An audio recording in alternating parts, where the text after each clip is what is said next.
makita akong itsura diri no. So buto sa but dili mahitungod sa amuha, o dili mahitungod sa Ginoo.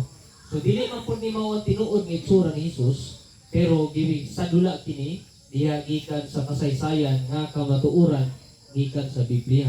Ug kining pelikula nakita nato si Hesus antos gibunal-bunalan, ginaparo, duguan, samaran, ginansang ug namatay dito sa krus. Ug nasayod na ta na unsa ang rason tungod na para natong tanan, no? So anong para natong tanan man?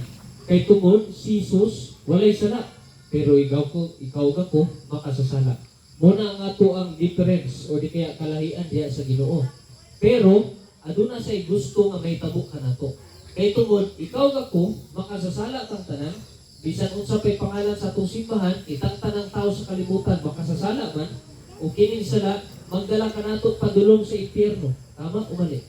Diba? Dito sa impyerno, wala na'y kaluwasan. Eh once na nata sa impyerno, dito na kita permanente. Ugaw ka na, nasabtang buhi pa ta, dapat nato masabtan na si Jesus, gikan sa langit, may anhis kalibutan, siya mismo, ang nagsakripisyo siyang kaugalingon, para nimo, para nako. Siyang namatay, para lang na mabayran ang atong sala. No? Siya ang gisilutan, huli nato. Siya ang nagbayad, huli nato. Kaya gingon ang Biblia sa Roma 6:23, kita ang pagbayad sa atong sala, padulong sa kamatayon sa impyerno.